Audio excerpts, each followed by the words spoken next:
మహోన్నతుడైన దేవుడిని మనము ఆరాధించుకునే భాగ్యాన్ని దేవుడు మనకు దయచేశాడు. కనుక ఈ సందర్భంలో మనము దేవుడిని ఆరాధిద్దాం.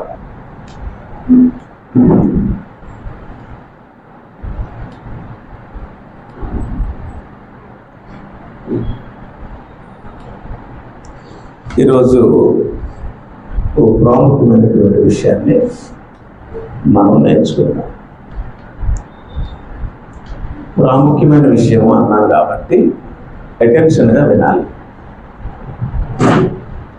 ప్రాముఖ్యమైన విషయం అంటే ముఖ్యమైన విషయము, ప్రాముఖ్యమైన విషయం కాబట్టి కొంచెం అటెన్షన్గా ఉండాలి. ఆతృతతో వినడానికి ప్రయత్నం చేయాలి.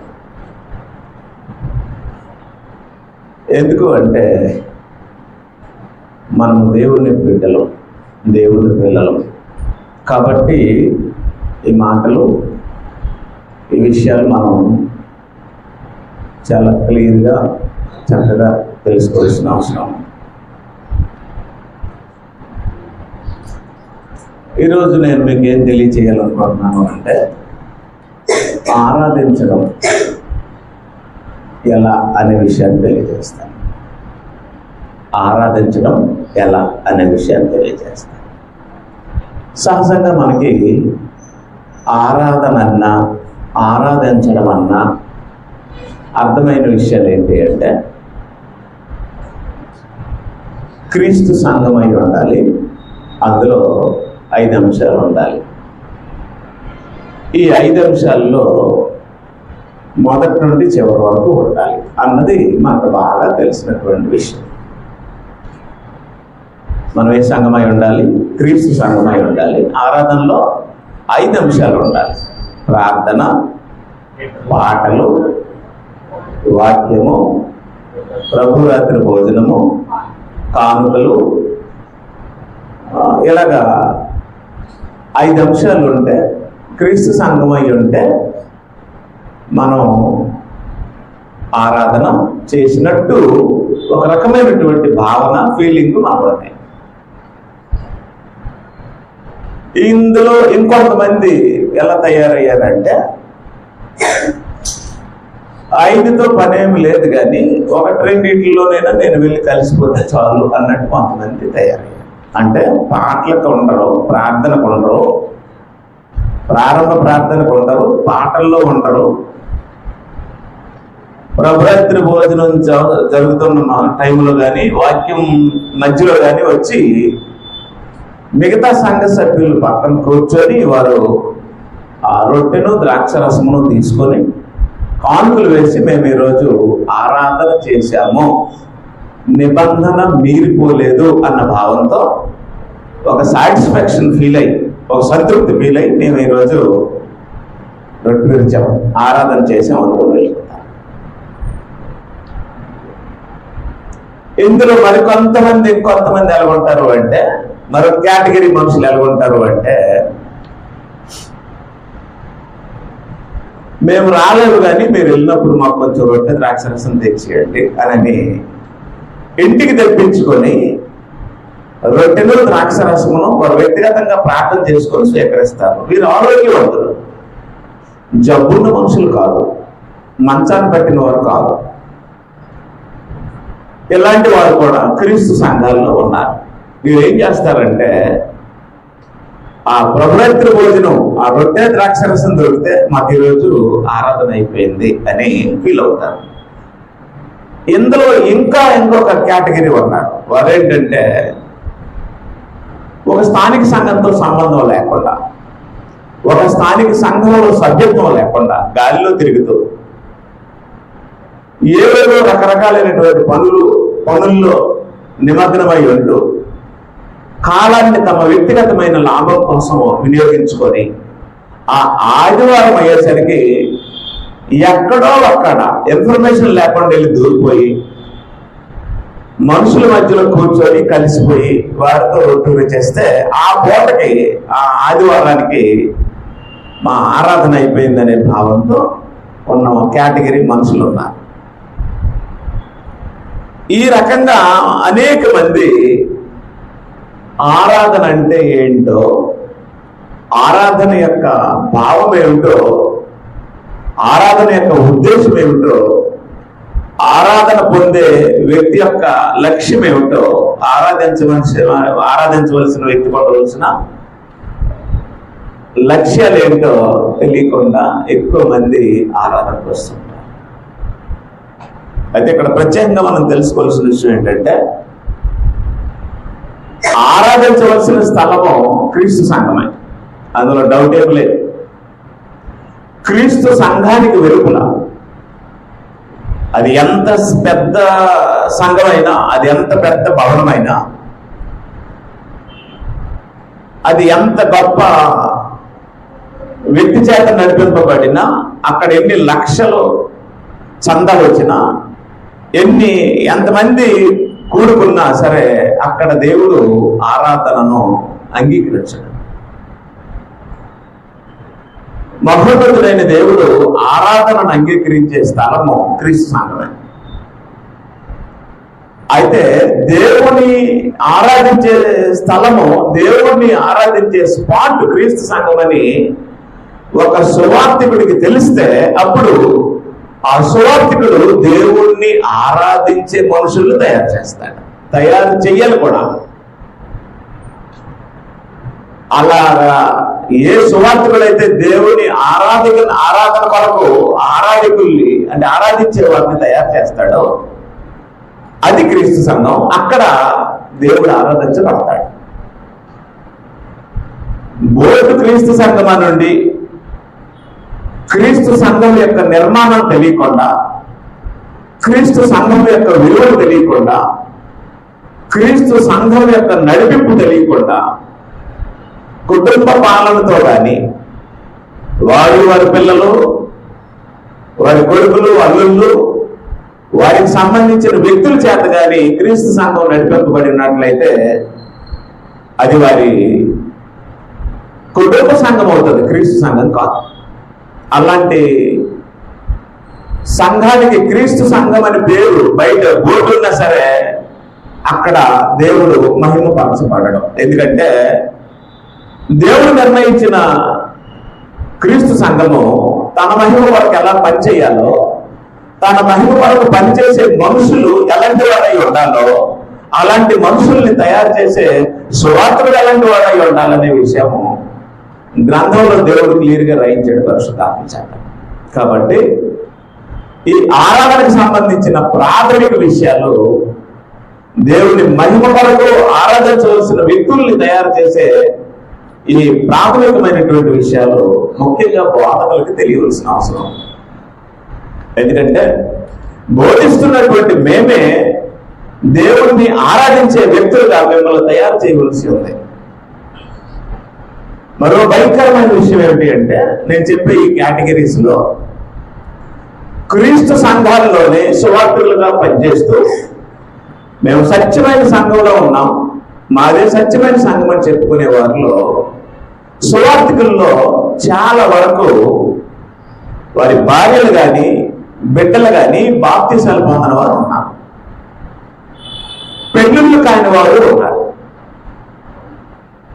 పెళ్ళిళ్ళు చేసుకోకుండా అంటే వివాహం లేకుండా సువార్తికులై, అంటే మళ్ళీ నాకు ప్రశ్నలు వేస్తారు, వివాహం లేకపోతే సేవ చేయకూడదా, పౌలు చేయలేదా,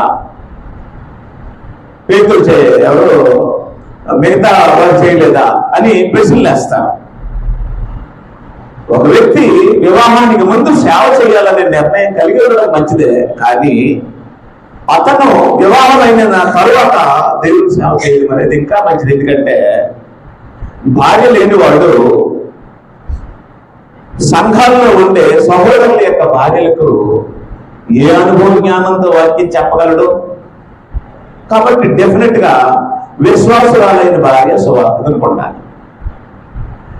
విశ్వాసురాలైన భార్య ఉన్నటువంటి సువార్తకుడు విశ్వాసులైన పిల్లలు కలవాడై ఉండాలి.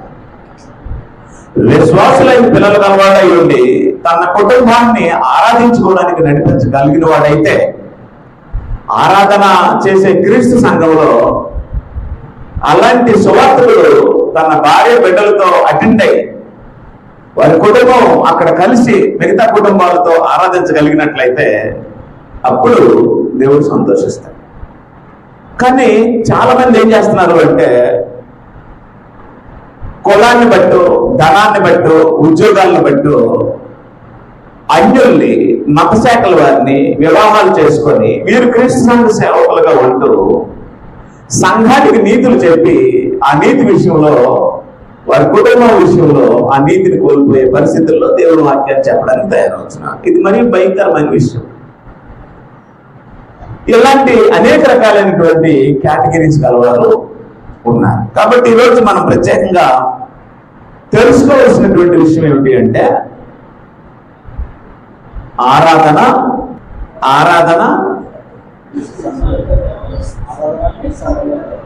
ఆరాధన జరిగే స్థలము క్రీస్తు సంఘమే. అయితే అది ఎలాంటి క్రీస్తు సంఘమై ఉండాలో కట్టేవాడికి తెలియాలి. అది ఎలాంటి క్రీస్తు సంఘమై ఉండాలో కట్టేవాడికి తెలియాలి. అది ఎలాంటి క్రీస్తు సంఘమై ఉండాలో సువార్త ప్రకటించేవాడికి తెలియాలి. ఆరాధించడానికి కావలసిన పనికొచ్చిన సంఘాన్ని తయారు చేస్తే అతను పనికొచ్చిన వాడే. ఆ రకమైనటువంటి ఆరాధన ఆ స్థానిక సంఘంలోనే జరగాలని దేవుడు నిర్ణయించాడు. ఎందుకంటే సంఘము ద్వారా ఆరాధన, సంఘము ద్వారా మహిమ పొందాలన్నది అనాది దేవుని యొక్క సంకల్పమై ఉంది. అయితే క్రీస్తు సంఘం నెలకొల్పాలి అన్నది సువార్తికులకు ప్రాముఖ్యంగా తెలియవలసిన విషయమై ఉంది. ఈ రోజుల్లో ఎక్కువ మంది తప్పుదిద్దుకోవడానికి, పొరపాట్లు సరి చేసుకోవడానికి ఇష్టపడట్లేదు. తమకున్నటువంటి ప్రాథమికమైనటువంటి బోధనల వల్ల, అహం వల్ల దేవుని వాక్యాన్ని తాము ఎలాగనుకుంటున్నారో అలాగే బోధించడానికి ఇష్టపడుతున్నారు. కానీ తమ బోధలో ఉన్నటువంటి లోపాలని వాక్యపు వెలుగులో దిద్దుకొని సరి చేసుకునే మనుషులు తక్కువ మంది ఉన్నారు. కాబట్టి ఆరాధనకి కేంద్రం మాత్రం క్రీస్తు సంఘమే. అయితే జరగొండాలి. అక్కడ ఉన్నటువంటి వ్యక్తులకి తాము ఆరాధించే దేవునికి సంబంధించిన జ్ఞానము ఎలాగొండాలి, ఆరాధించబడుతున్నటువంటి దేవుడు ఎలాంటి ఆరాధనను కోరుతున్నాడు అనే విషయాలు ఈచ్ అండ్ ఎవ్రీ పర్సన్ తెలియాలి, ప్రతి వ్యక్తికి తెలియాలి. అలా తెలిసినప్పుడు వారు కలిసి చేసే ఆరాధనను దేవుడు అంగీకరిస్తాడు. ఆ రకంగా మనందరం అంటే ఒక స్థానిక సంఘం ఉందంటే, ఒక స్థానిక సంఘం ఒక ప్రాంతంలో కట్టబడింది అంటే ఆ కట్టబడిన ఆ స్థానిక సంఘము ఎవరి మహిమ వరకు కట్టబడిందో ఆయన్నే మహిమపరచకపోతే అది స్థానిక సంఘమే కాదు. క్రీస్తు సంఘము దేవుడిని మహిమపరిచే చోటు, క్రీస్తు సంఘమే దేవుడిని ఆరాధించే చోటు. ఓకేనా? అప్పుడు ఏం చేయాలి అంటే దేవుణ్ణి ఎలా ఆరాధించాలి అనేది మనకు తెలియాలి. నేను ముందు చెప్పాను, ఆరాధన అనగానే మనకు గుర్తొచ్చే ఎన్ని అంశాలు. ఆరాధన అనగానే గుర్తొచ్చేది ఆదివారం, ఆరాధన అనగానే గుర్తొచ్చే అంశాలు 5. ఇవి వాస్తవం. అయితే ఇందులో నేను ముందు చెప్పినటువంటి మనుషుల్లో ఉండే ఈ కేటగిరీస్ కూడా వాస్తవమే. ఎందుకంటే అలాంటి వాళ్ళే ఉన్నారు అన్ని స్థానిక సంఘాలు. అయితే ఇక్కడ నేను ప్రత్యేకంగా ఒక చెప్పాలనుకున్న విషయం ఏంటి అంటే ప్రతి స్థానిక సంఘంలో లోపాలు ఉంటాయి. ప్రతి స్థానిక సంఘంలోనూ ఏముంటాయి? లోపాలు ఉంటాయి. వ్యక్తిగతంగా వ్యక్తుల్లోనూ లోపాలు ఉంటాయి, ఆర్గనైజేషన్లోనూ లోపాలు ఉంటాయి. ఎందుకంటే మొదటి శతాబ్దంలో అపోస్తలులు ఉన్నప్పుడు ఉన్న సంఘాల్లోనే ఏమున్నాయి? స్థానిక సంఘాల్లో లోపాలు ఉన్నాయి. ఆ లోపాలు దిద్దడానికి, సరి చేయడానికి వ్రాయబడిన పత్రికలు. అప్పుడు లోపాలు ఎవరు దిద్దుకుంటారు అంటే బుద్ధిమంతులు దిద్దుకుంటారు, జ్ఞానవంతులు దిద్దుకుంటారు. దేవుడి చేత బల అని అనిపించుకునేవారు దిద్దుకుంటారు. అహం ఉన్నవారు, గర్వం ఉన్నవారు, మాకే అంతా తెలుసు అనుకునేవారు ఎప్పుడు లోపాలు దిద్దుకోవడం, రెండోది ఎదుటివారి తప్పులు పట్టడానికి అడ్డువారే ప్రయత్నం చేస్తుంటారు. కాబట్టి మనం ఏం చేద్దాము అంటే మన లక్ష్యం ఏంటి అంటే, మన టార్గెట్ ఏంటంటే, మన ఎయిమ్ ఏంటంటే, మన ఉద్దేశం ఏంటి అంటే ఇక్కడ నేను మహిమపరచబడ్డమో వీరు మహిమపరచబడ్డమో కాదు. మనందరం కలిసి ఎవరు మహిమపరచాలి? దేవుణ్ణి మహిమపరచాలి. అంటే అప్పుడు మనము ఎలాగా ఆరాధిస్తే మహిమపరచబడతాడు అనేది ముందు చూద్దాం. ఓకేనా? ఎలాంటి ఆరాధన కోరుతున్నాడు, ఎలా ఆరాధిస్తే మహిమపరచబడతాడు అన్నది మనం చూద్దాం. దానికి సంబంధించి ఆరాధన చేసే ఆరాధించే విధానం, ఎవరిని ఆరాధించే విధానము?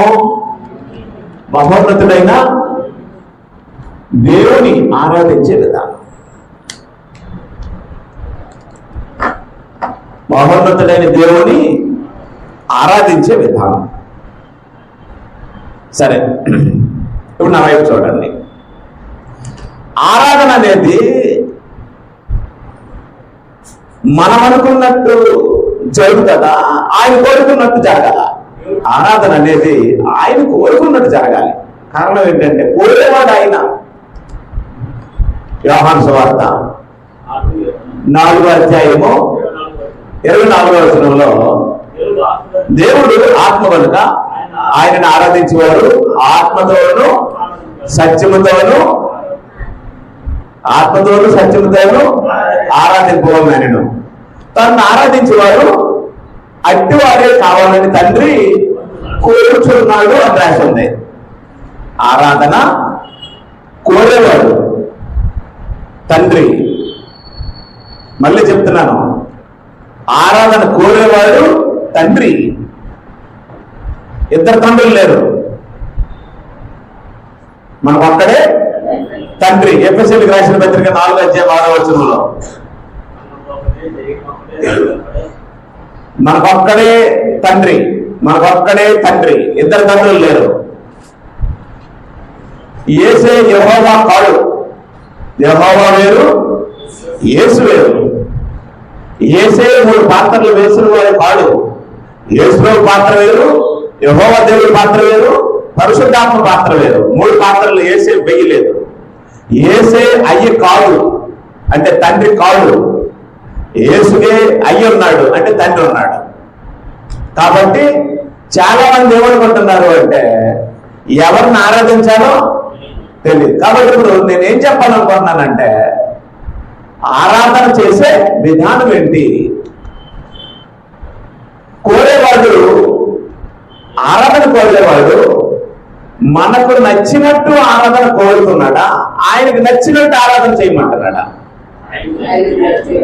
చెప్పట్లేదు మీరు. ఆయనకు నచ్చినట్టు చేసేది ఆరాధన. ఎందుకంటే మహిమపరచబడవలసింది ఎవరు? ఆయన కనుక మనము ఆయనకి నచ్చినట్టు చేసేదే ఆరాధన.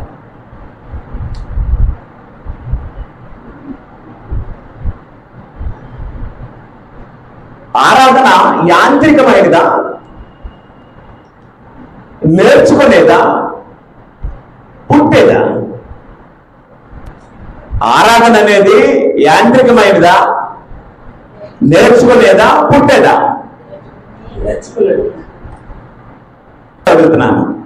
ఆరాధన యాంత్రికమైనదా, నేర్చుకునేదా, పుట్టేదా? యాంత్రికమైనది అంటే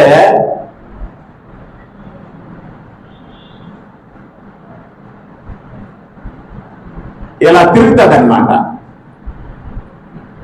అవునా? అంటే సైక్లింగ్ ఆరాధన. సైకిల్ ఎలాగైతే వీల్స్ ఉండి తిరుగుతుందో ఆరాధన కూడా ప్రతి ఆదివారం ఏం చేస్తుంది? తిరుగుతుంది. అంటే ఈరోజు ఆరాధనకు వచ్చాం, మళ్ళీ ఆదివారం ఆరాధనకు వస్తాం. అది యాంత్రికమైనది. ఆదివారం ఆరాధనాన్ని చెయ్యాలనేది వాస్తవమే, కానీ అది కేవలము సైకిల్ తిరిగినట్టు తిరిగేది కాదు.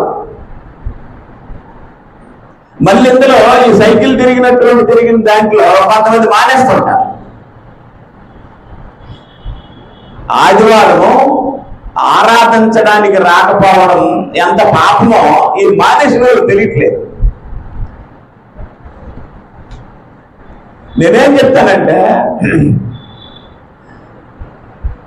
ఇవాళ నువ్వు ఆరాధన మానేలేదు కంటే ఆ రోజు నువ్వు బాప్తిసం పొందడం మానేయడమే వస్తావు. ఇవాళ ఆరాధన మానేయడం కంటే ఆ రోజు నువ్వు బాప్తిస్మం పొందకపోవడం నీకు మేలు. బాప్తిస్మం పొంది వెలిగింపబడిన తర్వాత నువ్వు ఆరాధన మానేసావు అంటే ఆరాధన మానేయడం నీకు మేలు కాదు, బాప్తిస్మం పొందడం మానేయడం నీకు మేలు. ఒకవేళ బాప్తిస్మం పొందితే నువ్వు ఏ రోజు బాప్తిస్మం పొందావో డేట్ తీసుకో. నువ్వు చచ్చిన తర్వాత నీ డేట్ నీ పిల్లలేస్తారు. అంతవరకు ఆరాధన చెయ్యి. ఒకవేళ అది చేత కాకపోతే ముందే బాప్తిసం పొందడం మానేయాలి. అలాగన్నానని కొంతమంది బాప్తిసం పొందడం మానేస్తే అది ఇంకా భయంకరమైన పాపం. వాటి అర్థమైందా? కాబట్టి నేనేం చెప్తున్నాను గ్రహించండి. ఆరాధన కోరేవాడు తండ్రి, తను ఆరాధించేవాడు అట్టివారే కావాలని తండ్రి కోరుచున్నాడని యేసు ప్రభువు చెప్పారు. అప్పుడు కోరేవాడు కోరుకున్నట్టు చేయాలా, మనకు నచ్చినట్టు చేయాలా? కోరేవాడు కోరుకున్నట్టు చేస్తేనే ఆరాధన. అప్పుడు కోరేవాడు ఆరాధనని ఎలాంటి ఆరాధన కావాలని కోరాడో, ఎలాంటి ఆరాధికులు తనను ఆరాధిస్తే ఆయనకి మహిమో అది ప్రతి స్థానిక సంఘంలో ఉండే ప్రతి మెంబర్కి తెలియాలి.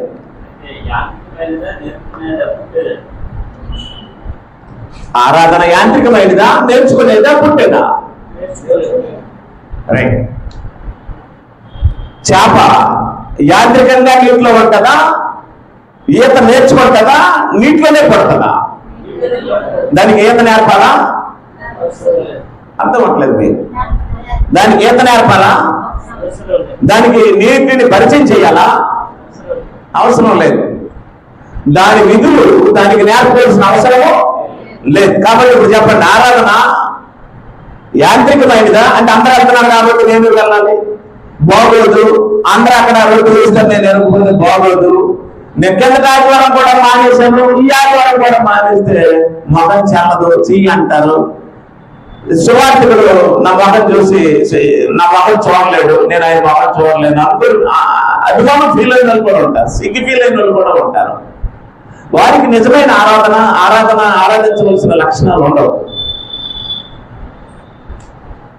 నా పాయింట్ మీకు అర్థమైంది. చేపకి ఈత నేర్పాలా, పుట్టుకతోనే వచ్చేస్తుందా? నువ్వు పుట్టినప్పుడే అంటే బాప్తిస్మం పొందినప్పుడే, దేవుడికి పుట్టినప్పుడే. ఇంకో మాటలో చెప్పాలంటే నీకు రెండు పుట్టుకలు ఉంటాయి. ఒకటి శారీరకంగా నీ తల్లి గర్భంలో జన్మించింది, రెండు ఆత్మీయంగా నువ్వు బాప్తిస్మం ద్వారా దేవుడికి జన్మించినావు. ఈ రెండు పుట్టుకల లోపల నీలో దాయికున్న మార్గం ఏంటి అంటే నువ్వు ఆరాధించడానికే పుట్టావు. దేనికి పుట్టావు? నువ్వు ఆరాధించడానికే పుట్టావు. ఇప్పుడు ప్రత్యేకంగా మనం తెలుసుకోవాల్సిన విషయం ఏంటి అంటే ఆరాధన కోరే దేవుడు, ఆరాధన కోరే దేవుడు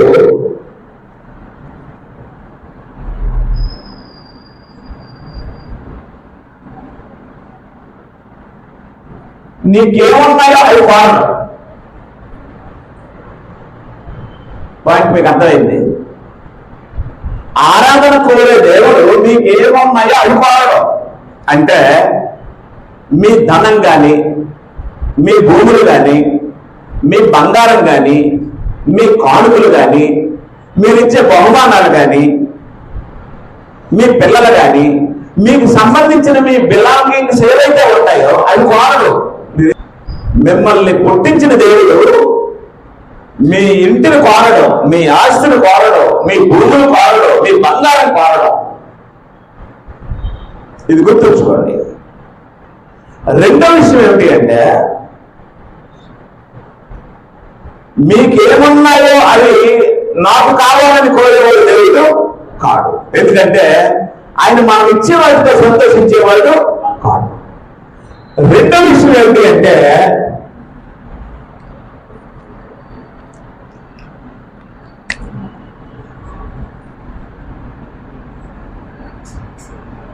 నీకున్న వాటిని బట్టి దేవుని ఆరాధించకూడదు.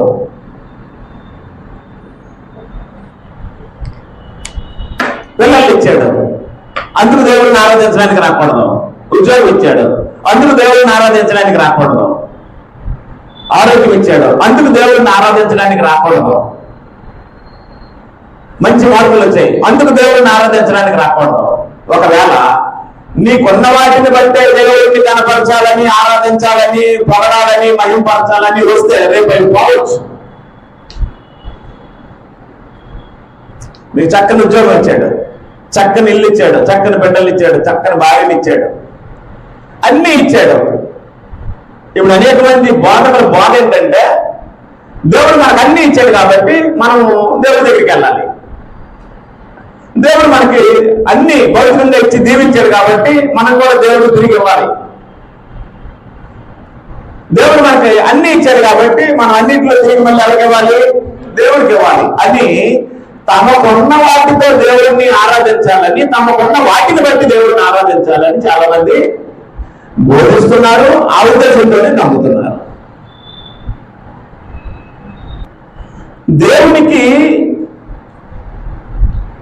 దేవునికి నీకున్నవేమి అక్కర్లేదు. నీకున్నవేమి ఆయనకు అక్కర్లేదని చెప్పేశాడు. మీకు అక్కర్లేదు. ఏమి తీసుకుని వచ్చి నేను యెహోవాను దర్శించును, ఏమి తీసుకుని వచ్చి మహోన్నతులైన దేవుని సన్నిధిని నమస్కారం చేతును, దహన బలులను ఏడాది దూడలను అర్పించి దర్శించునా, వేల కొలది పొట్టేళ్లను వేలాది నదులంత విస్తారమైన తైలమును ఆయనకు సంతోషం కలుగుతాయినా, నా అతిక్రమములకై నా జ్యేష్ఠపుత్రునిత్తునా, నా పాప పరిహారములకై నా గర్భఫలమునిత్తునా. మనుషుడా, ఏది వ్యక్తమో అది నీకు తెలియజేయబడి ఉన్నది. న్యాయముగా నడుచుకునియో, కనికరమును ప్రేమించటియో, ధ్యాన మనసు కలిగి దేవుని ఎదుటి ప్రవర్తించటియో ఇదే కదా యెహోవా నిన్ను అడుగుతున్నాడు అని క్రీస్తు పూర్వమే చెప్పాడు ఆయన. నీకున్నవి దేవుడికి కావాలా? అక్కర్లేదని చెప్పండి. మీకున్నవి దేవుడికి కావాలా? ఆయనకి కావాలి అనుకుంటే మీకు ఇవ్వదు కదా. మీకున్నవి ఆయన ఇచ్చినవే. అదేమైనా సరే, భూములైనా, ఇళ్ళైనా, పిల్లలైనా, ఆరోగ్యమైనా, డబ్బులైనా, వెండైనా, బంగారమైనా, ఏదైనా మనకి ఇవన్నీ ఎవరిచ్చారమ్మా? ఆయనకి అవి కావాల్సి వస్తే మనకి ఇవ్వడు కదా. ఇస్తాడా? ఇద్దరు పిల్లలు ఉన్నోళ్ళు ఒక బిస్కెట్ ప్యాకెట్ తీసుకెళ్ళి ఒకరికి ఇవ్వండి, రెండోళ్ళకి ఇవ్వనప్పుడు ఏమంటారు? అబ్బా నేనే ఉన్నావు, నాది అని అంటారా లేదా? మీకున్న వాటిని బట్టి దేవుడిని ఆరాధించడానికి వచ్చాము అని అంటే తప్పది. మీకున్నవి ఆయన ఇచ్చినవే, ఆయన ఇచ్చినవి మీ దగ్గర నుంచి ఆయన కోరడం. ఓకేనా? రెండు, మీకు చేసిన మేళలను బట్టి దేవుడిని ఆరాధించడానికి వచ్చాము అంటే ఇది కుదిరే పని కాదు. యాంత్రికంగా ఉండకూడదు, మధ్య మధ్యలో రాకూడదు, రొట్టె ద్రాక్షరసానికి మాత్రమే ఆశపడకూడదు. దేవుని మహిమ కొరకు ఎలాంటి సభ్యుడు, ఎలాంటి కుటుంబం క్రీస్తు సంఘంలో ఉండాలో అలాంటి వాతావరణం కలిగి ఉండాలి. అలా జరగకపోతే మనకి సంతృప్తి కలుగుతుంది. ఈరోజు ఆరాధించామని దేవుడికి మహిమ కలుగుతాం. మన సంతృప్తి ముఖ్యం కాదు, దేవుడి మహిమ ముఖ్యం. ఓకేనా? Okay right. కాబట్టి ఇప్పుడు ఏం జరిగింది? కోరేవాడు చేసినట్లు చేయాలా, మనకు నచ్చినట్లు చేయాలా? చెప్పండి. కోరేవాడు చేసినట్లు చేసేదే ఆరాధన, మనకు నచ్చినట్లు చేసేది ఆరాధన కాదు. అందువల్ల ఈ డ్రాప్ అవుట్స్ ఉంటారు కదా ఆరాధన స్థానిక సంఘాల్లో, ఈ బద్దకస్తులు, సోమరిపోతులు, ఈ కయ్యని సంతానం ఉంటారు కదా. కయ్యని సంతానం అంటే ఒక స్థానిక సంఘ సభ్యత్వం ఉండదు. ఎక్కడ పడితే అక్కడే అటెండ్ అయిపోతారు, ఇన్ టైంకి రాదు. రొట్టె కోసమే తిరిగేది కయ్యని సంతానం. దేశ దిమ్మర్లు వాళ్ళకి ఆరాధన విలువలు, ఆరాధన కోరే తండ్రి యొక్క మనస్సు, ఆరాధించవలసిన నైతిక బోధ, అవగాహన ఏమి ఉండవు. వాళ్ళ ఆనందం కోసం, వాళ్ళ సంతోషం కోసం ఆరాధనకి అటెండ్ అవుతారు. దేవుడు అలాంటి వారి చేత ఆరాధన కోరేవాడు కాదు. ఆయన కోరేది నీకున్నది కాదు, గుర్తుంచుకో.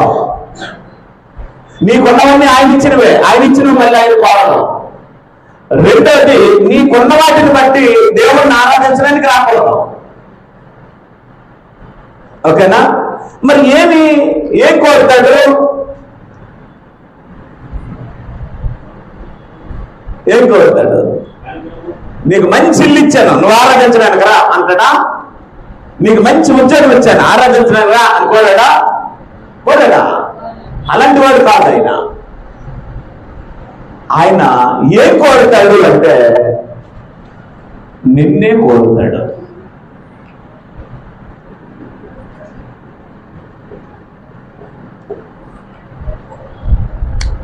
ఆరాధించే వ్యక్తికి మొట్టమొదటి తెలియవలసిన విషయం ఏంటి అంటే నువ్వే కావాలి ఆయనకి. ఎందుకు అంటే నువ్వు ఆయన స్వరూపం, నువ్వు ఆయన పోలిక, నువ్వు ఆయన వేసినటువంటి అచ్చు, ఆయన స్టాంప్ నువ్వే. రబ్బర్ స్టాంప్ వేస్తే ఏమొస్తుందో అలాగే తన స్వరూపాన్ని ఇస్తే నువ్వు వచ్చు. హలో, పాయింట్ అర్థమైందా? నువ్వు కావాలా, నీకున్నవు కావాలా? దేవుడికి నువ్వు కావాలా, నీకున్నవు కావాలా? నువ్వే కావాలి. నీకున్న వాటిని బట్టి నువ్వు రావాలా, నువ్వే రావాలా? నీకు మేలు చేసేదని రావాలా, నువ్వే రావాలా? నువ్వే కావాలి. నీకున్న వాటికి వాటికి ఆయనకి సంబంధము అది అక్కర్లేదు ఆయనకి. ఆయన మనుషుల చేతులతో సేవింపబడేవాడు కాదు. రెండోది, తనకి ఏదైనా కుదురై ఉన్నట్టు ఆయన ఇచ్చినవే తిరిగి మళ్ళీ మన దగ్గర నుంచి ఆశించేవాడు కాదు. మరి ఏంటంటే నీకున్న వాటిని కాదు, నిన్ను కోరేవాడు దేవుడు. ఆరాధన కోరేవాడు దేవుడు అనే విషయం నీకు అర్థమైతే ఆయన కోరేది నీకున్న వాటిని బట్టి నువ్వు వచ్చి ఇక్కడ ఆరాధించడం అనేది కాదు, నువ్వే వచ్చి ఇక్కడ ఆరాధించాలని కోరుతాడు. నిన్నే కోరుతున్నాడు. నిన్నే కోరడానికి గల కారణం ఏంటంటే నువ్వు ఆయన స్వరూపమే కదా. అవునా? అమ్మ కడుపులో నుంచి రావచ్చు, నాన్న బీజంలో నుంచి రావచ్చు, కానీ ఆత్మ ఆయన దగ్గర నిండే కదా నీకు వచ్చింది. నీలో ఉన్న ఆత్మకి ఆద్యుడు ఆయనే. ఆయన దగ్గరకు తప్ప ఎక్కడికి వెళ్తావు ఆరాధించడానికి? నీలో ఉన్న ఆత్మకు ఆద్యుడు ఆయనే, నీలో ఉన్న రూపం ఆయనదే, నీలో ఉన్న పూలకు ఆయనదే. కాబట్టి ఆయన నీకున్న వాటిని బట్టి సంతోషించేవాడు కాడు, నిన్ను బట్టి సంతోషిస్తాడు. కాబట్టి ఆయన ఏం కోరుతున్నాడు అంటే నిన్ను కోరుతున్నాడు. అర్థమైందమ్మా లక్ష్మి గారు? నువ్వు కావాలి ఆయనకి. నువ్వు ఆయన బిడ్డవి, నువ్వు ఆయన స్వరూపంవి, నువ్వు ఆయన ప్రింట్వి. నువ్వు రాయి ప్రింటివ్ కాదు, చెట్టు ప్రింటివ్ కాదు, నువ్వు విగ్రహం ప్రింటివ్ కాదు, నువ్వు వెండి బంగారాలు ప్రింటివ్ కాదు. ఆత్మస్వరూపుడైన దేవుని యొక్క ప్రింట్వి. ఆ ప్రింట్ ఎక్కడ చూడాలి? మర్చిపోతావు అన్నమాట. మరుపు అనేది దేవుడే పెట్టాడు, కానీ ఆయన వాక్యాన్ని మర్చిపోవడానికి పెట్టాలి. చెడును మర్చిపోవడానికి పెట్టాడు. చచ్చిన వాళ్ళు గుర్తుంచుకోకుండా మర్చిపోవడానికి మరుపును పెట్టాడు. అలా కాదు మనం బ్రతకలేమని. మీరు ఆయన ప్రింట్ అండి, మీరు ఆయన అచ్చు. ఇటుకలు దేవుడు మీకు తెలుసా? తెలీదు. ఎందులో చేస్తాడు మట్టిని?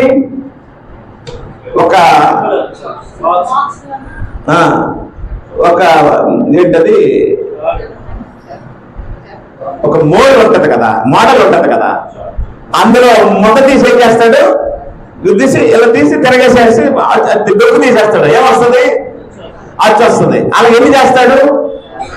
చాలా చేస్తాడు. మానవుల్ని దేవుడు తన స్వరూపంలో చాలా మంది చేశాడు. మీరు ఫలించి అభివృద్ధి నుండి విస్తరించి భూమిని నిందించండి అన్నాడు. ఈ రోజు భూమి మీద ఉన్న ఏ దేశపు వారైనా, ఏ భాష వారైనా, ఏ తెగ అయినా, ఏ వర్ణపు వారైనా దేవుని స్వరూపంలో నుంచి వచ్చిన వారే. కాబట్టి నీ జన్మ ఆయన్ని ఆరాధించడానికి ఉద్దేశించబడింది.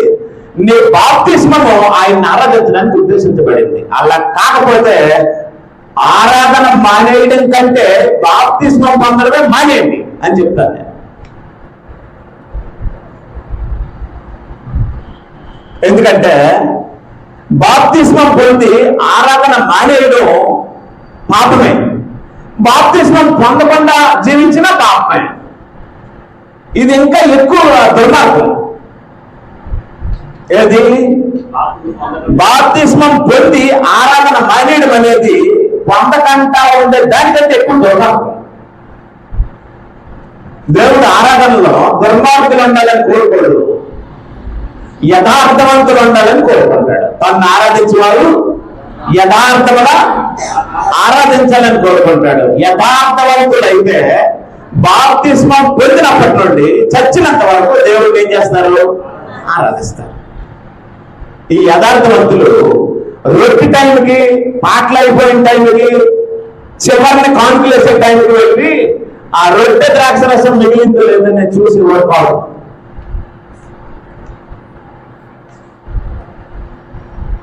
ఈ యథార్థవంతులు కాని వాళ్ళు కొంతమంది ఏం చేస్తారంటే తమ కింద సేవకులను ఏర్పాటు చేసుకొని వాడిని తీసుకొని రమ్మను ఇంటికి, ఆ ప్రవృత్తి భోజనం వాడిని తీసుకొని రమ్మను అని సేవకులతో ఎక్కడ తెప్పించుకుంటారు? ఇంటికి తెప్పించుకుంటారు. ఎందుకంటే తమకు అనుగుణంగా సేవకులను ఏర్పాటు చేసుకొని తమ స్వకీయ ఇష్టాలను తీర్చుకోవడానికి బోధకులకు జీతాలు ఇచ్చి ఇంటికి తెప్పించుకుంటారు. ఆయన నిస్సహాయుడు, ఏం చేయలేడు. ఇంటికి వెళ్ళి ఏం చేస్తాడు? ప్రార్థన చేసి రొట్టె ద్రాక్షరసం తీసుకెళ్ళిపోతాడు. అది పాపం, అది తప్పు అనే సంగతి తెలియదు.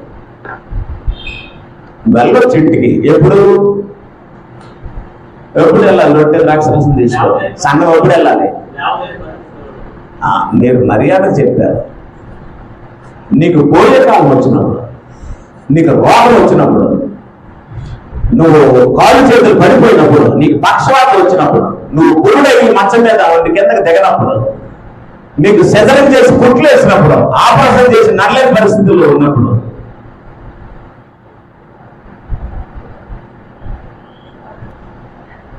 నువ్వు దుఃఖలా ఉండి ఆరోగ్యంగా ఉండి అన్ని పనుల్ని చక్కా చేసుకుని చలాకీగా ఉండి హుషారుగా ఉండి ఆరాధన మానేసేవాళ్ళు అంటే అంత దుర్మార్గమైన కార్యక్రమం మీకు ఎక్కడ జరగదు.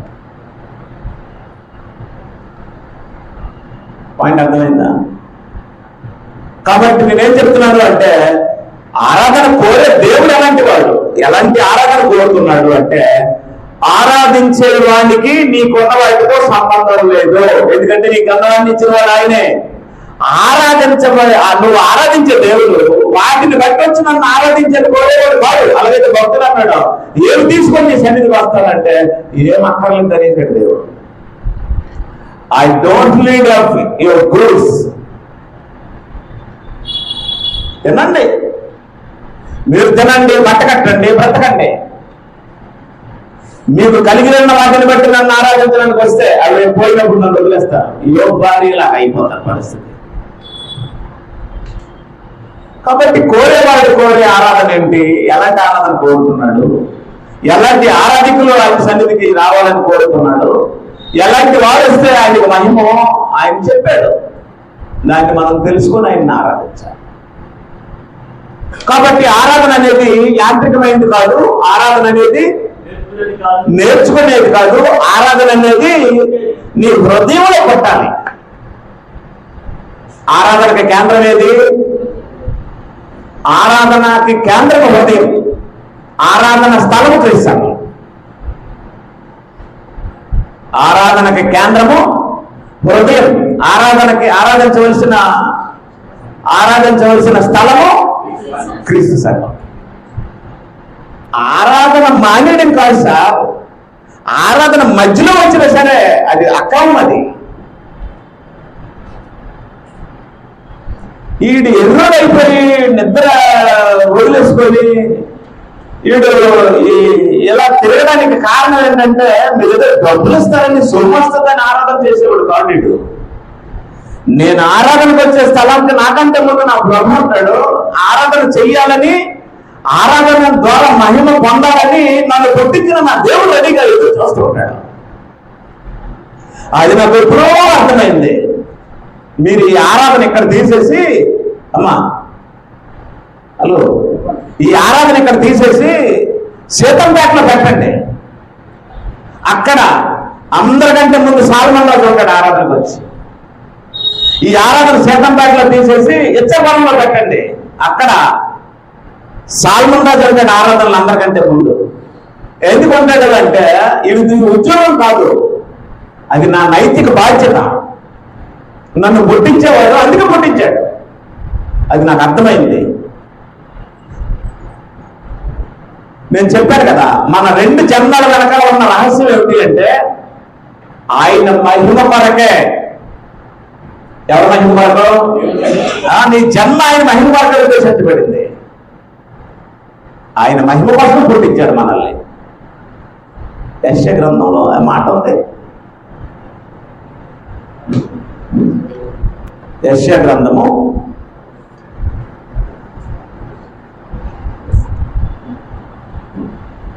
'ఆయన మహిమ కొరకు పుట్టించాడు.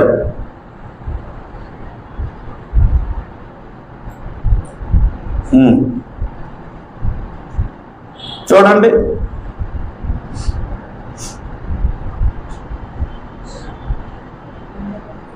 యెషయా గ్రంథము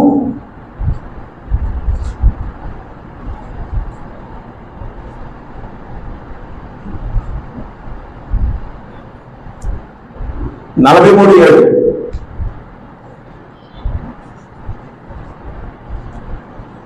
నా మహిమ నిమిత్తము నేను సృజించిన వారిని, నా నామం పెట్టబడిన వారిని అందరినీ కీర్తించుము. రైట్. నేనే వారిని కలుగ చేసి వారిని పుట్టించిన వారిని నేనే. పుట్టించిన వాడు ఎందుకు పుట్టించాడు? పుట్టించిన వాడు ఎందుకు పుట్టించాడు అన్న సత్యాన్ని గ్రహించకుండా తమ సంతోషాన్ని, సుఖాన్ని, భోగాన్ని అనుభవిస్తున్న ఉన్న మనుషులు ఉండే లోకంలో ఉన్నామా? ఆయన క్లియర్ గా చెప్పాడు, ఆయన మహిమ వరకు ఆయన ఏదైనా చేస్తాడు. అవునా? తెలియనన్నాడు మనకు సుఖం, తెలిసిన తర్వాత ఆయనకి మహిమ. పౌలు అంటాడు, ఇక జీవించేవాడును నేను కాదు, ఎంతవరకు నా కొరకు నేను జీవించాను, ఇక మీదట నా కొరకు మరణించి సమాధి చేయబడి తిరిగి లేచిన వారి కొరకు ఆయన్ని భూలోకానికి పంపించిన ఆయన తండ్రిని దేవుడి కొరకు జీవిస్తున్నాడు. జీవితాలు మారాలండి. ఎన్నాళ్ళు ఈ మార్పు లేనటువంటి జీవితాలు జీవిస్తాం, ఎన్నాళ్ళు ఈ మార్పు లేనటువంటి బ్రతుకులు బ్రతుకుతాం. చావుకి దగ్గర పడుతున్నా మారకపోతే ఇంకెలా? సమయం అయిపోతున్నా మారకపోతే ఇంకెలా? సూర్యుడి కింద ఎక్కువ కాలం ఉండే అవకాశం మనకి ఎవరికి లేదు. చక్రవర్తులకే లేదు, మహానుభావులకే లేదు. ఆఫ్టర్ మాన.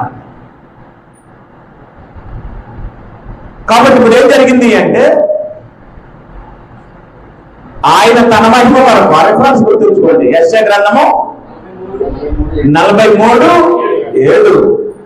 మళ్ళీ ఎఫెసీయులకు రాసిన పత్రిక 3వ అధ్యాయము 21వ వచనాల్లో అక్కడే ఉంటుందమ్మా. ఎఫెసీ పత్రిక 3వ అధ్యాయం 21వ వచనాలు. మన మడుగులటన్నిటికంటేను ఊహించే వాటన్నిటికంటేను అత్యధికముగా చేయే శక్తి గల దేవునికి క్రీస్తు యేసు మూలముగా ఎందులో సంఘములో తరతరములు సదాకాలము అదే. కాబట్టి ఇప్పుడు దేవునికి మహిమ కలిగే చోటేది సంఘము. ఆరాధనకి కేంద్రం ఏది? హృదయము. ఆరాధనకి కేంద్రము హృదయము. దేవునికి మహిమ కలిగే చోటు క్రీస్తు సంఘం. అయితే ఆ క్రీస్తు సంఘం ఎలా ఉండాలో, ఆయన ఎలాంటి క్రీస్తు సంఘాన్ని తన మహిమ వరకు కోరి సంకల్పించుకున్నాడో దాన్ని తెలుసుకుంటేనే దేవుడిని మనం ఆరాధించిన వారు అవుతాం. ఓకేనమ్మా? మనకున్న వాటితో దేవుడిని ఆరాధించాలా, మనమే ఆరాధించాలా? మీకున్న వాటిని బట్టి దేవుడిని ఆరాధించడానికి వెళ్ళాలా, మీరే వెళ్ళాలా? రే దేవుడు మనకి మంచి ఇల్లు ఇచ్చాడు పదా, రే పదండి. దేవుడు మనకి మంచి భూమి ఇచ్చాడు పదండి. దేవుడు మనకు ఉద్యోగం ఇచ్చాడు పదండి దేవుడి దగ్గరికి అని అంటే, ఈ భౌతికమైన పోయాడు అనుకోండి, ఆ వాటి మీదకి ఎలా వదిలేస్తారు? వాటిని బట్టి దేవుడిని కొలవకూడదు, వాటిని బట్టి దేవుడి దగ్గరికి వెళ్ళకూడదు. అవి ఉండొచ్చు, పోవచ్చు. కాబట్టి ఆరాధనకి దేవుడు కోరే వ్యక్తిని నిన్నే కోరుతున్నాడు. నువ్వే కావాలి, నీకున్నావు కాదు ఆయనకి. భక్తుడు అప్పటికి అడిగాడు, వేలాది రోజులంత విస్తార తైలం కావాలా, వేలాది పొట్టెళ్ళు కావాలా, ఏం ఇస్తే నువ్వు సంతోషిస్తావు, నా జాతకం అవన్నీ ఇచ్చినా అని అంటే, ఒరే బాబు అవన్నీ నేను నీకు ఇచ్చినవి కదా, నేను నీకు ఇచ్చిన వాటిని బట్టి నువ్వు నన్ను ఆరాధించడానికి రాకూడదు. నన్ను ఆరాధించాలంటే నువ్వే రావాలి. నీకు నువ్వుగా బయలుదేరి నన్ను ఆరాధించడానికి వస్తే నేను ఆనందించుకోవడం, అదే నేను కోరుతున్నాను. ఎంత చురుగ్గా బయలుదేరాలి, ఎంత తీవ్రంగా లెగాలి, నువ్వే కావాలా, నీకున్న వాటిని బట్టి నువ్వు రావాలా? హలో, దేవుడికి నీకున్న వాటిని బట్టి నువ్వు రావాలా, నువ్వే రావాలా? నువ్వు రాకపోతే నీకున్న వాటన్నింటినీ చేస్తాడు, నేను సింగిల్ గానే తీసుకెళ్తాడు. ఎందుకంటే మనం ఈ లోకంలోకి వచ్చినప్పుడు ఏమీ తేలేదు, కాగా ఈ లోకంలో నుండి పోయినప్పుడు ఏమీ తీసుకొని పోలేదు. నువ్వు రాకపోతే నీకున్న వాటిని బట్టి నువ్వు వస్తానంటే, నీకున్న వాటిని బట్టి కూడా నీకు ఆటంకాలు దేవుడి దగ్గరికి రావడానికి ఇబ్బంది పడితే వాటన్నిటినీ తీసేస్తాడు. తీసిగా ఇచ్చినోడు తీసిగలడా తీయలేడా? అది అందమైనా సరే, ఆస్తి అయినా సరే, అందమైనా సరే, అధికారమైనా సరే, పదవైనా సరే, ఏదైనా సరే ఇవ్వడానికి ఆయన సమర్థుడే, దాన్ని ఓడబీకేయడానికి ఆయన సమర్థుడే. షడ్రక్ మెషక్ అభ్యర్థిని అగ్నిగుండంలో వేసే పరిస్థితి వచ్చింది. నెబుకద్నెజరు నిలవబెట్టించిన ప్రతిమకు నమస్కారం చేయమన్నాడు. ఎవడు నమస్కరించడో మండుచున్న వేడుక గల అగ్నిగుండములో వారిని పడేస్తానన్నాడు. అట్టి శాసనము 127 సంస్థానాల్లో బయలుదేరింది. ప్రజలు వణికిపోతున్నారు. తాను నియమించినటువంటి బంగారు బొమ్మకు నమస్కారం చేయడం ఏం చేస్తా ఉన్నాడు? మండుచున్న వేడుక గల అగ్నిగుండంలో పడేస్తానన్నాడు. షడ్రక్ మెషక్ అబేద్నెగో దానియేలు దగ్గరికి ఆ వార్త వచ్చింది. వారు మహోన్నతులైన దేవుడి సేవకులు, వారు విగ్రహారాధన చేసేవారు కాదు. రాజు దగ్గరికి వెళ్ళి చెప్పారు, రాజా నీ ఆజ్ఞకి లోకమంతా భయపడడం వాడు ఎవడో. రాజు పొంగిపోయాడు, కానీ ముగ్గురు మాత్రం నీ మాటలు ఆడలేదు. రాజు చలించిపోయాడు. అరవేల భయంకరుడు, అనేక దేశాలు, శత్రు దేశాలకి గడగడలాడించినటువంటి సింహపు గుడ్డు లాంటి వాడు నెబుకద్నెజరు. నా సంస్థానం, నా రాజ్యంలో నా మాటను దగ్గరించిన వాళ్ళు ముగ్గురు ఉన్నారు, వాళ్ళు తీసుకురండి అన్నాడు. తీసుకొచ్చారు. ఈలేనంటే ఆ ముగ్గురు అన్నాడు. షడ్రక్ మెషక్ అబేద్నెగో నేను విన్నది నిజమేనా అంటే, మీరు విన్నది కరెక్టేనండి. ఏమది అన్నాడు. ఏం లేదండి, నువ్వు నియమించిన ఈ బంగారు ప్రతిమకు మేము నమస్కరించాం, నమస్కారం చేయవలసిన అవసరం మాకు లేదు. రాజా నువ్వు మండుచున్న వేడుక అగ్నిగుండంలో మమ్మల్ని వేసేస్తావు, అందులో నుంచి కూడా మా దేవుడు మమ్మల్ని రక్షించడానికి సమర్థుడు అని చెప్పి మళ్ళీ ఏమన్నారంటే, ఒకవేళ ఆయన ఈ స్పాట్ లో ఇక్కడ ఈ అగ్నిగుండంలో మమ్మల్ని కాల్ చేస్తే కాలిపోతాం, కానీ ఆయన సమర్థుడే, కానీ ఇక్కడ మమ్మల్ని వదిలేస్తే ఇందులో చచ్చిపోతాం, కానీ నీవు నియమించినటువంటి నిలవబెట్టినటువంటి ఈ బంగారు ప్రతిమకు నమస్కారము చేయమనేసి అన్నారా లేదా? గుండాన్ని మరింత 7 అంతలు వేడి చేసి ఆ ముగ్గురు వ్యక్తులు అందులో పడేసాడు. ఎవరో పైకి వెళ్ళి చూస్తే నలుగురు కనబడుతుంది, బయటికి తీసుకురండి అన్నాడు. టెస్టులు చేశాడు.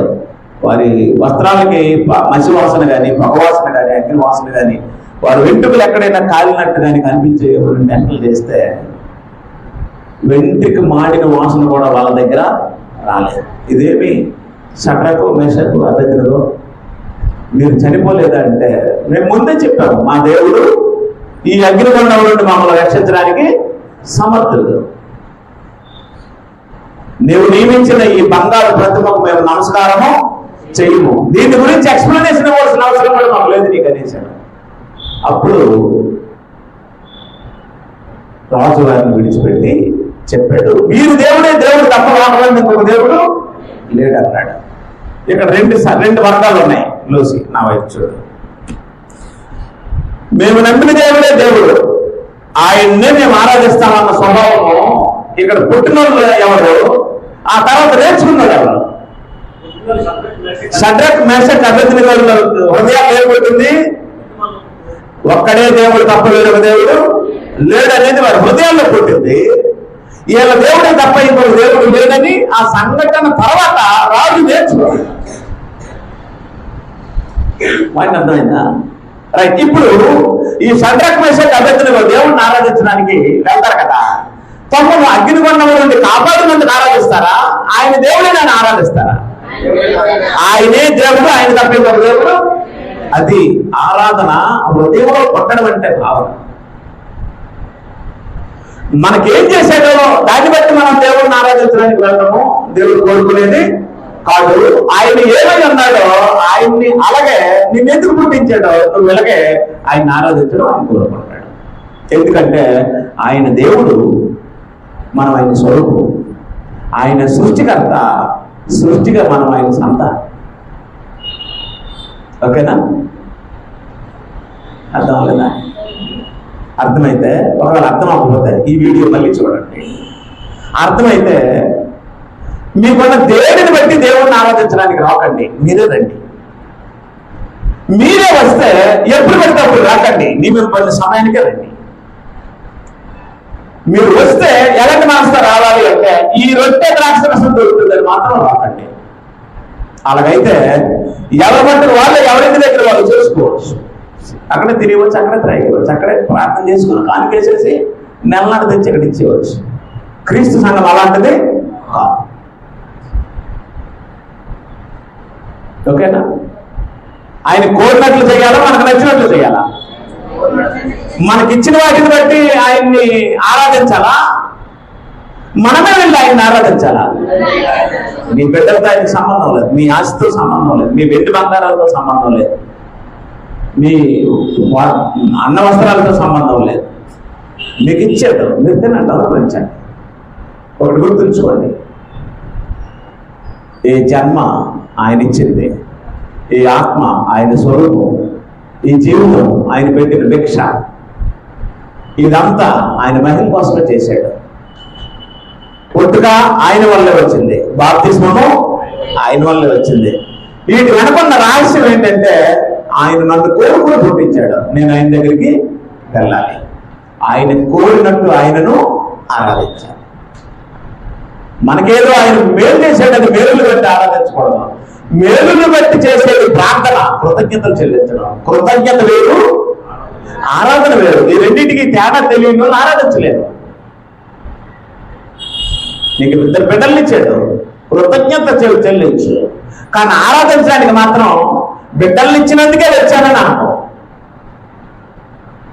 పని అర్థం లేదా? నీకు ఇద్దరు బిడ్డల్ని ఇచ్చాడు, ఏమండి మనకి ఇద్దరు బిడ్డల్ని ఇచ్చాడని మనం దేవుడి దగ్గరికి వెళ్దామండి అని అనుకో. ఎందుకంటే నీ బిడ్డలనే కారణం చేత ఆయన దగ్గరికి రాకు. ఇవాళ ఇచ్చాడు, రేపు తీసుకుంటాడు మళ్ళీ. అవునా? ఆయనగానే ఆరాధించడానికి నువ్వుగానే ఆయన దగ్గరికి వస్తే నువ్వు ఆయనకి సమర్పించుకుంటావు. అట్టి ఆరాధన ఆయన కోరుతున్నాడు. ఇది అర్థమైతే సమయపాలన ఉంటుంది, ఇది అర్థమైతే విధేయత ఉంటుంది, భక్తి ఉంటుంది, గౌరవం ఉంటుంది. ఇది అర్థమైతే ఎక్కడ ఎలాంటి పరిస్థితుల్లో ఉన్నా సరే శనివారం సాయంత్రం నుండే నువ్వు సిద్ధపెడతావు. ఎక్కడికి రావడానికి? నీ దేవుడి దగ్గరికి రావడానికి సిద్ధపడతావు. జ్ఞాపకాలు పెట్టుకో. ఏం లేదండి, చిన్న చిన్న విషయాలకు ఆరాధన మానేస్తున్నారు. చిన్న చిన్న ఫంక్షన్ల వల్ల, చిన్న చిన్న పనుల వల్ల, చిన్న చిన్న వ్యాపకాల వల్ల, చిన్న చిన్న విషయాలను బట్టి పెద్దవాడైనటువంటి దేవుడిని వదిలేస్తున్నారు. చిన్న చిన్న విషయాలను బట్టి మహోన్నతుడికి దేవుడికి దూరం అయిపోతున్నారు. నేను ఎంతవరకు అవలేదు, భవిష్యత్తులో కూడా అవను.